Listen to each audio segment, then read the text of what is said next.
Tips Today in Public Safety, your go-to podcast for today's breaking stories in public safety news. Here's your host, Fletch, with today's tips. Hey, it's Fletch. Welcome to Tips Today in Public Safety. This week, we're going to take on one of the biggest questions facing the 911 community. How do we pay for next generation 911, migrate the network, and most importantly, know when the job is finally finished?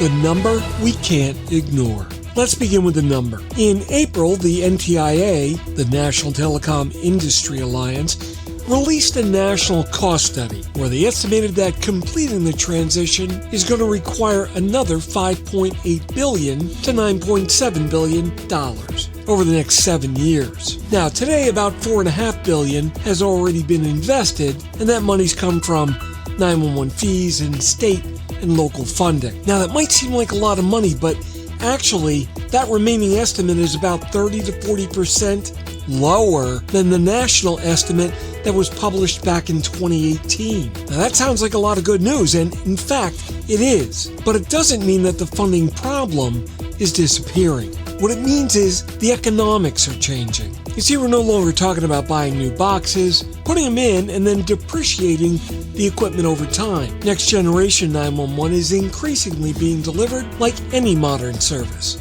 through software, cloud services, managed networks, and subscription-based platforms. That means the initial cost may be lower, but the recurring obligation can be higher, and it never simply goes away after time. So the real question becomes no longer, can we afford to build NG911? The question becomes, can we afford to operate it and sustain it every year after that? Capital expense to operating commitment.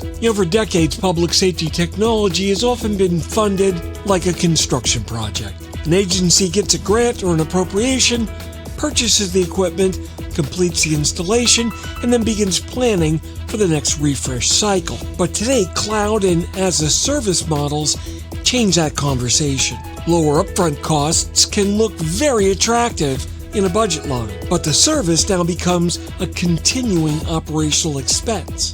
Connectivity, cybersecurity, logging, meeting, monitoring, location services, call handling, data storage, redundancy maintenance, and vendor support all have to remain funded. Then we need to add in the transition period, because most jurisdictions are not going to be able to turn off their legacy network the very same day that the EZNet becomes available. No, they're going to need to maintain legacy, selective routing, anti-alley services, gateway circuits, contracts, and technical support while that new network is being tested, populated, and put into service. In other words, some agencies are going to temporarily pay for two worlds at the same time. It's not like buying a refrigerator where you wheel out the old one and wheel in the new. But that overlap isn't waste. It's actually just part of protecting service continuity and common with advanced technology and communications. But you've got to identify that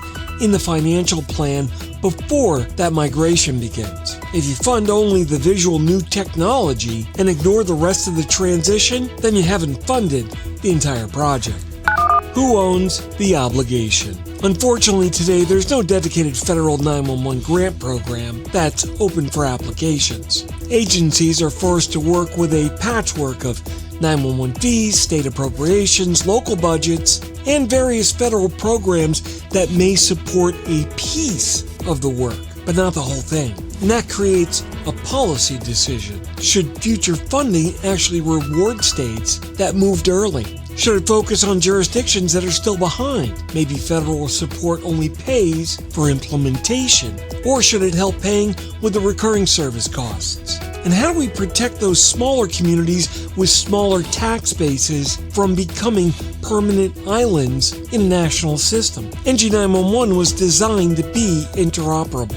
So a call and its associated data won't lose value because it crosses a county line, or a state line, or a financial line. But that means the weakest connection could affect the larger system. So this is my takeaway for today.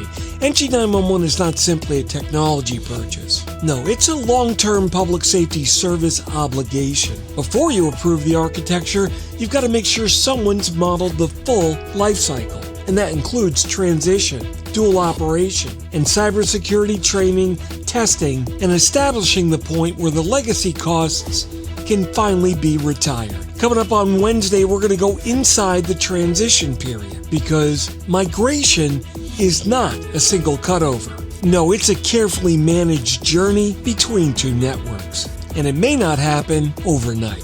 I'm Fletch, and this is Tips Today in Public Safety. I'll see you on Wednesday at 8 a.m. right here on 911tips.com. Hey, it's Fletch. Thanks so much for joining me today. I really hope you learned something new. Please remember to like and subscribe so you'll be notified of all of our new episodes. Tips publishes 3 times each week on Monday, Wednesday, and Friday mornings at 8 a.m. Eastern. You can also listen to or read my blogs and other long-form content at fletch.tv, and my professional website with all my contact information is at fletch911.com. Once again, thanks so much for spending some time with me, and if you're in public safety, as always, thanks for what you do every single day. We'll catch you later. Take care. You've been listening to Tips Today in Public Safety, your go-to podcast for today's breaking stories and public safety news. Hosted by Fletch and available every Monday, Wednesday, and Friday. Catch past episodes on 911tips.com. I am Spider Harrison, the official 911 voiceover dude. No small animals were harmed in the making of this podcast. However, it may contain peanuts or peanuts may have been used in its production. This content is void where prohibited or expressly forbidden by law. And by the way, I said peanuts.